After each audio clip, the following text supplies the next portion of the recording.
Ayan, magandang hapon, maulang hapon po sa ating lahat, sa lahat ng ating mga minamahal na viewers. Ayan, ako ay tinatamad mag-vlog. Kanina pa ho, maaga pa akong gising, ay tinatamad akong mag-vlog. Pero kailangan natin na mag-upload. At siyempre, sabay lang tayo sa mga usapin. So ayun na, ay nako, si Kuya Balho ay talagang hindi pa rin ho nakakamove hanggang kailan.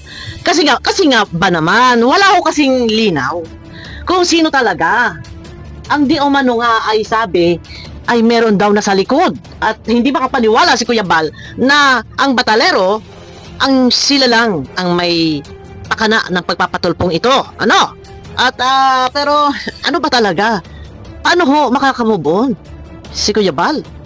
Oh, ay ilalagay daw ho ang mukha sa tarpaulin, papagawa ng tarpaulin at ilalagay daw ho sa sasakyan. Pero kung sana, ayun na nga meron sinasabi si Hasa na may tumulong.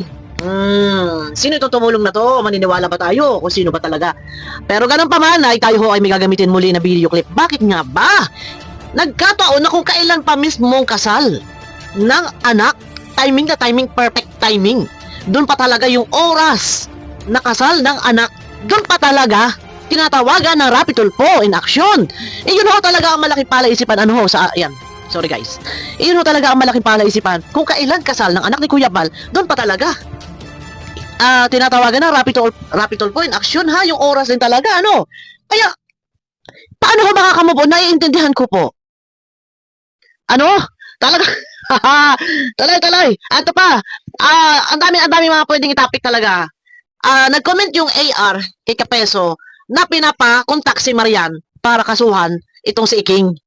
Okay, ako nga tinatamad lang mag-vlog pero sige ho at sisipagan ko para kayo ay naandyan at alam ko namang hindi man lahat ho ay nag-aabang sa akin. Pero salamat ho at yung mga nakikita ko dyan sa comment section, hindi man ako nakakasabay sa comment. During premiere ko ay talaga nandyan ho kayo palagi para sa akin, okay? Maraming salamat po. Okay, eto na. May gagamitin muna tayong video clip kasi may katanungan si Kuya Bal. Ano ho? Wait lang ha. Ang tanong ko nga sa inyo po, Ano yung kuya? may mali ba Ayun, ang alin? na magpagawa ko ng tarpaulin? Magpapagawa si Kuya Bal ng tarpaulin. May mali ba raw? So ito ay tanong ha, tanong. Teka muna ha. Magpapagawa ng tarpaulin. Ha? May mali ba? Ito sa mga sasakyan natin. Ala! Nako po. Ano? Sa Batalero Family, kaya pa ba? Kaya nyo pa ho ba? Ako ho ay walang below the belt dito. Total, inumpisahan nyo naman ho ang pagpapatulpo at alam naman ho ninyo sa loob ng kalingap, iyan ho ay may mga reaktor. Ano ho? Normal natural talagang kung ano ho ang lumalabas sa live ni Kuya Bal, noon pa man, yan ho ay amin talaga ho nire-reactionan. Kaya ang tanong ko ho, ay total yan naman ho ay ginusto ninyo magpatulpo. At sabi nga ni Madam Hansel, ay siyang may pakana, siyang may gusto, siyang may desisyon. Kaya ang tanong ko ho ay kaya nyo pa ho ba? Ang mga nangyayaring ito na hanggang ngayon ho si Kuya Bal ay hindi ho nakakamove on at may katanungan siya. Mali po ba ang gagawin niya magpapagawa ng tarpaulin at Mukha ni Dianse. ang May nakapangalan pati Batalero Family. Yola? Dianse pangalan. Hansel, mukha niya may pangalan. Tay Biran, may Tay. pangalan. May tanong, May tanong. bakit niyo ako pinatulpo? Yun ang tanong. Bakit nyo pinatulpo? Simpleng usapin na pwede naman pundaanin nga naman sa barangay. Yun ho, hindi naman ho kasi kinuha yung bahay. Hindi yung semento na nagamit ay binalik naman. Bakit nga ho ipinatulpo? At nataon pa nga ho kasal ng anak ni Kuya Bal. So paano ho makakamove on ang isang Bal Santos Matubang? Paano ho makakamove on ito? Kaya pa ho ba? Hanggang kailan? Napakalaking katanungan kasi hindi makapaniwala si Kuya Bal na ang pamilya lamang sila lang ang pupunta sa Rapi Tulfo in action? O meron bang nasa likod? Kasi napaka-imposible. Pero ayaw niya kay Hasa may tumulong. Bakit nga tinaon pa ng kasal? Paano ho makakamove on? Nako, magpapauli-uli ho tayo. Aabutin ho ng December. Kaya pa ba? Ano ho ba ang dapat gawin? Marapat ho ba magsalita na si Nanay Hansel or si Beyonce o si Tatay Birat na sa ganun ho ay matuldo ka na ito matapos na ang lahat-lahat? Ano ho ba ang marapat gawin? Pinatawag sa barangay, hindi naman sumipot. Ano ba ang dapat gawin nung sa ganun naman ho? Ay maibsa naman talaga. Pero napakahirap naman din talaga sa sitwasyon nga. Wag ho sasabing move on. Tapos na, nangyari na, ganun na lang ho ba? Paano ho makaka-move on? Na yung taong pinatulpo ay siya ho ang nagbago sa buhay ninyo. Sabihin na lang ho natin, sige, set aside na yung tulpuhan-tulpuhan yan. Da ikaw yung nagpabago, ang kalingap, sa naging tulay ang kalingap, naging daan ang kalingap, naging instrumento ang kalingap para sila ay matulungan, mabago yung buhay.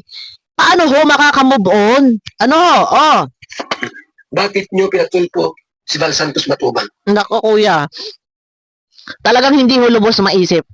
Bakit pinatulpo ang Val Santos Matubang? Talagang hindi ho lubos maisip. Talagang kahit naman ho sino ang lumagar sa katatayuan ho ng Val Santos Matubang na taon pa talaga na ito ho ay kasal ng kanyang anak. Sino ho ba ang nakakaalam? Alam mo ba ng batalero nila Beyonce na kasal ng anak ni Kuya Bal? Nagtatanong lang ho ako, wala ho ko sa kung ano pa man. Alam din ba nila Iking? Bakit ho sa sigaw ni Hasa lumilitaw lumalabas na para hong dito ay walang kinalaman si Iking. Ano ho? Ay samantalang ho, ayon nga kay Kuya Bal, ang driver papunta sa Manila ay ang Red Zane at ang anak ni Iking. Ano ho, kaunti pa at may paririnig pa ho ako sa inyo. Ano?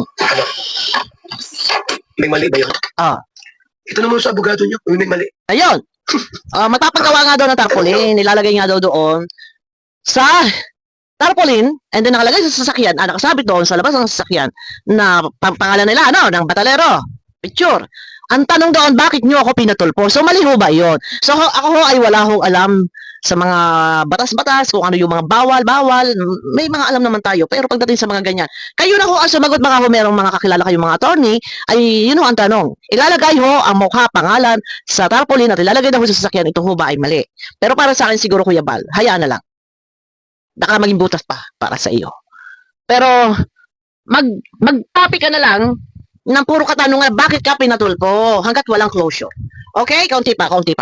Sa abogado nyo, may mali. Tanong nyo lang sa attorney nyo, itanong nyo sa abogado nyo. Yun lang ho, talaga pinakamasaklap ho dito. Talagang naandyan na, nangyari na, ay paano ho ang gagawin talaga? Sino ho ba ang makakamove on? Ang mga viewers, kayo ho ba, tanong ko lang, sa kabila ng mga nagkaroon na ng nagsanga-sanga ng mga ka-issuehan, kayo ho ba ay nakaan na rin? Nakamove on na rin? Or hindi pa rin, or minsan sumasagi sa isip ninyo, no? Na bakit nga nangyari yon? Na pinatulpo ang taong nakapagpabago sa buhay nila. Naging way, naging daan, naging instrumento ang kalingap para sila mabagong buhay, nagkaroon na sa damakmak na sponsor.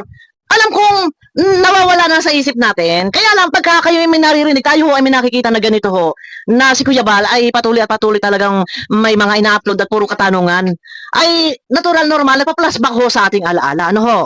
Ay paano ho nga ba ang gagawin natin? Ay talagang hindi ko rin ho lubos maisip talaga na napakasimple lang naman ho ng gustong mangyari. Ang pinakamasaklap ho nito, ni timing doon sa araw ng kasal. Yun ang pinakamasaklap ho doon eh. Kaya, nako, Diyos ko, Ginoo. Ito na ho. Ayan, makikita nyo sa ating screen. Ano ho? Ito. Ayan ho, babasahin ko na lang para tayo ho ay mabilis. Ang sabi ho, nagngangalang AR 2021, wala kang karapatan, Doklat. Sino ka kay dalaga? Ikaw nga mismo hinahayaan mo lang sa live mo. Hoy, demonyo, Doklat, maghanda ka kay Marian. Doklat na demonyo. Demonyo talaga. Ito pa, matanda pero isip bata ang demonyong traidor. Kapeso, asikasuhin mo si Marian. Tutulong ako sa iyo, Kapeso. Paktay ka, Iking. Ngayon, ayan ho, nasa screen naman. Ang akin lang ho dito, marapat ba? Si Iking, alam natin, si Iking, anti-kalingap, ano ho? Alam natin na si Iking ay kinalaban ng kalingap. Alam natin si Iking nag-traidor na sa kalingap. No, kaya nagkaroon ng kaguluhan. Dahil iyan, si Iking at saka si Manas, sila ang pinagmula ng mga kaguluhan. Ano ho? Ngayon, kalaban ng kalingap. Kung kakasuhan, kung gusto nilang pakasuhan si Iking, kasuhan nila, pabor ako doon, masaya ako doon. Okay, totoo yan. Kasi anti-kalingap yan, pabor ako doon. Nakakasuhan nila. Pero, marapat ba si Marian ang gagamitin? Okay, si Marian ba ang dapat gamitin? Yun ang tanong ko para sa akin. Dahil si Marian, dahil alam natin kakalaban si Kapeso nakalingap huwag mo na lang gamitin si Marian. Kumuha ka ng iba, panlaban kay Iking para makasuhan si Iking. Hindi pwede si Marian. Total naman si Marian hindi na nagpapablog kay Iking at si Iking ay traidor na at si Marian niya may reklamo. Nag-traidor si Iking sa kalingap Kinalaban ng kalingap Ngayon si Marian may reklamo para sa akin siguro sige kasuhan si Kapeso. Si Iking, pareho naman sila Pareho sila Kinakalaban nila kalingap Kasuhan niya. Pero huwag gagamitin si Marian. Dahil si Marian, Yan ho ay napabahayan ni Kalinga Prab, beneficiary ho yan ni Kalinga Prab. Ang nagpabahay, yung bahay ho nila Maria, yung up and down, si Kalinga Prab ho ang nagpabahay niyan, hindi ho si Iking. Para sa kalaman ho ng lahat, ano ho, dahil, nako, yung mga bago sampa na ang tinutukan lang ay love team para sa kaalaman nyo ho, ang bahay ho nila Maria, na up and down, ang nagpabahay ho niyan, si Kalinga Prab, hindi po si Iking, para sa inyong kaalaman. Ngayon, magkaaway na si Kapeso at si Iking. Ay di kumuha na lang na ibang may pambubuta si Kapeso laban kay Iking, yung mga sinasabi ni Iking na below the belt. Kung may below the belt man, yun ang gamitin niya. Pero kung gagamitin si Marian laban kay Kapeso, aba, Kapeso, mahiyahiya ka. Beneficiary pa talaga ang gagamitin ninyo. Ito naman ho ay utos ng sponsor na tutulungan basta asikasuhin. Kumbaga parang pinalalabas itong hagilapin. Kung taki, parang ganun. Gagamitin, parang ganun pag gagamitin panlaban. Ano? Utos ho ni AR. Kay Madam AR, kung ikaw ho ay galit kay Iking, wag ho ninyong gamitin si Marian para panglaban ni Kapeso kay Iking. Si Marian ho ay beneficiary ho yan ni Kalinga Prab. Si Kalinga Prab ho ang nagpabahay diyan. Okay? Kung meron man ho na gagamitin, kung meron man ho na ikakaso kay Iking, maghanap kayo doon sa mga vlog ni Iking. Yun, gamitin ninyo. Huwag si Marian. Okay? Kasi hindi tama na ganyan na inyong hindi to si gagamitin si Marian. Medyo ano kahilo? Kapeso? Ano kahilo? Di ba? Na pagkatapos mo banatan ang Kalingap, ngayon pupuntahan ninyo ang tinulungan ng pinabahayan ni Kalinga Prab para gamitin nyo bala sa inyong kalaban. Ay hindi naman ho yata maganda ito. Di ba? Laban mo lang yan, Kapeso. Ay yung dalawa ni Iking ang magtuos. Huwag ninyong kunin ang pinabahayan, ang tinulungan ng Kalingap, huwag mong gamitin panlaban, paghihiganti mo. Kapeso kay Iking. Kayo dalawa. Yung mga nung araw pa na kayo ay nagbabardagulan. Yan ang gamitin niyo kay Madam AR yan ho. Kay Madam AR, huwag niyo pakialaman ang tinulungan ng Kalinga para gamitin ninyong alas. Ngayon, ang sabi ni Kuya Balakalive kagabi, abangan ninyo. Bantayan ninyo at baka si Kapeso pumunta sa diet at nakuha. Or makausap ito si Maria at baka mabigyan ng pera ay matapalan. Hindi naman natin alam kung ano ang maaaring mangyari. Baka, di ba? Kaya ka, namin ninyo, sinasabi ko. Okay, balik tayo doon. Ang sabi ni Kuya Bal, gagawa siya ng tarpaulin. May nakalagay ng mga mukha nila ng batalero, may nakasulat ng batalero, at may tanong na bakit nyo ako ipinatulpo? Ito ho ba ay mali? Ano sa palagay ninyo guys? Pero kaya man sabi dyan, para sa akin, siguro, pwede naman gawin ni Kuya, bakit ako pinatulpo? Yun na lang lagay. Huwag na lagay Kuya mukha, baka may butas pa sa iyo.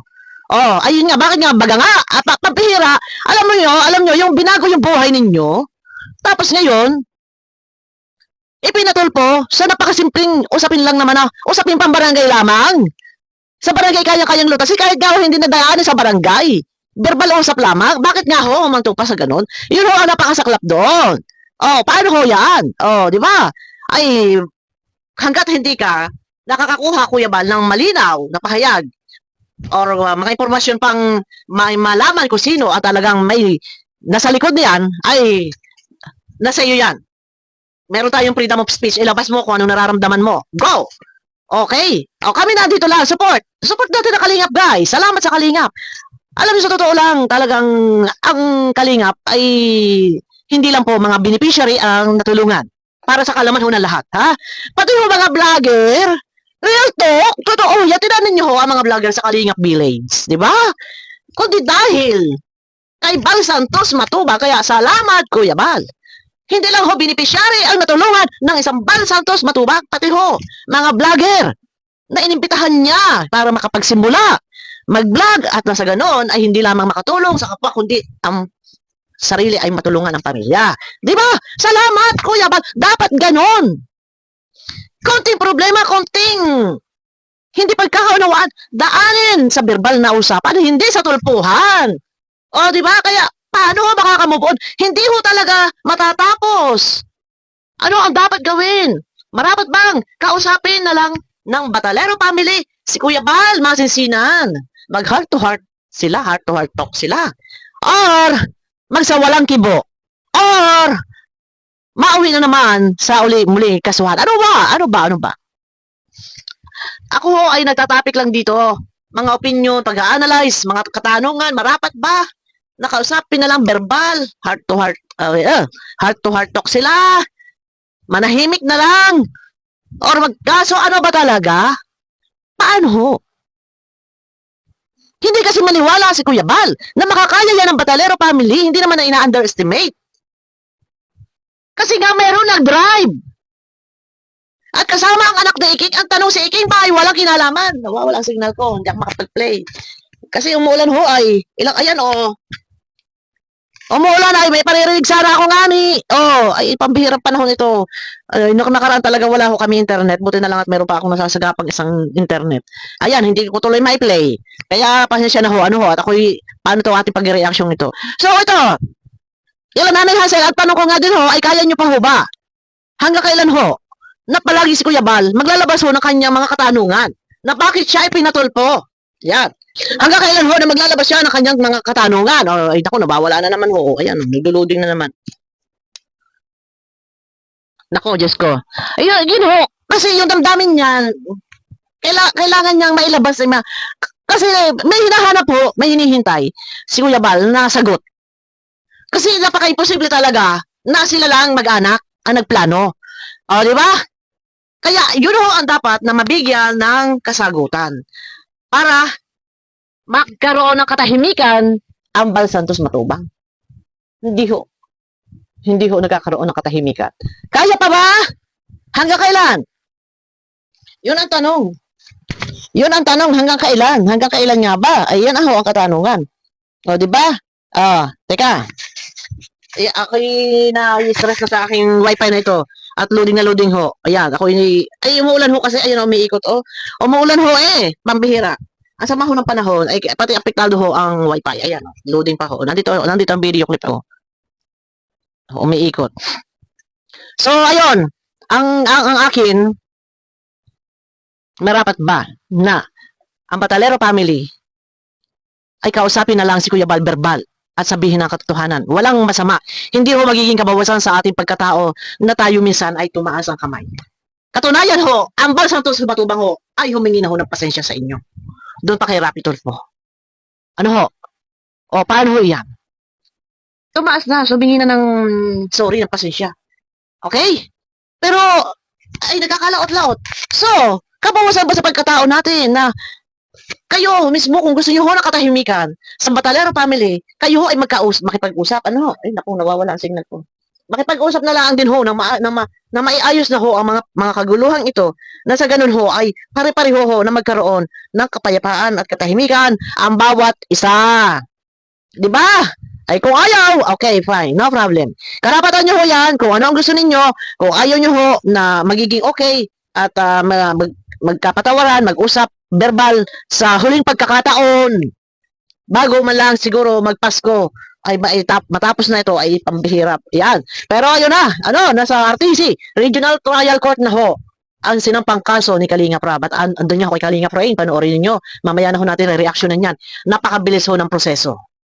Salamat yan sa mga Cybercrime Division sa ating Bicol, Naga, at napakabilis ng aksyon, agad ay approve kasi ganito kasi yung guys, pag nagsampa kayo ng kaso, yun naman ho kasi, hindi naman agad-agad na nasa iakyat sa dadalhin sa RTC, nire-review ho, kailangan mabigay ninyo lahat ng hihingin, mga ebidensya. Kapag nag-submit kayo ng ebidensya, yun ho, nire-review muna. Re-reviewin muna yan. Pag alam nila na medyo mahina ho ang inyong resibo, hihingian pa kayo ng isa pang panibagong resibo. Kapag yan ho ay na-approve na, so okay, approve ho yun. Pwedeng ilaban iyon. Pwede ho yun. Kuha na kayo ng attorney nyo, kuha na kayo ng witness nyo, na-approvehan na ho iyan, dadalhin nyo na ho sa RTC. Yun, okay. So doon naman, maghihintay na lang kayo, sila ho mismo magpapadala na ng letter sa mga involved sa usapin. Okay, ganun ho yun, no? Okay, abangan nyo ako. Kasi before ho kasi, alam nyo na isang reactor ng balahura sa akin. Wala kasi sapat na pangalan. Hindi ho ako pinapangalanan. Direkta, o walang direct assault na nandun, na na-drop yung akin. So, hindi ho ma-aprobahan yun. Hindi ho, nire-review kasi. Wala kang pangalan. So, tinatawag ka lang balakang. So, hindi ka talaga mapangalanan. So, more evidence. Yun. Kaya naghihintay ako talagang rekta. Rekta. Kaya ako ang akin, nandun ho. Kaya lang, naghihintay ho ako. Sige pa, atake pa. At pag meron na ho talagang sapat na resibo, para katanggap-tanggap ang ipinaglalaban ko, doon ho tayo. More evidence po ho, pa ho ang kailangan kasi wala ho rekta. Kumpara kay Kuya Miel, narektahan talaga, pinangalanan, di ba? Sa inyong abang lingkod ho ay wala ho rektahan. Kaya yan ho ang aking hinihintay. Dahil may mga na-submit na ho ako na iba pang mga resibo. Kaya lang ang hinihintay ko ho, yung talagang ako talaga ang kanyang tinutukoy, taha sa rektahan, ang mga paratang at ang paninira, kalakip ang aking pangalan. Ang tamay tayo, malay natin, ano? Biglang mabanggit ang pangalan ko at taha sa talagang kung ano-ano mga paninira. Abangan nyo ako dyan.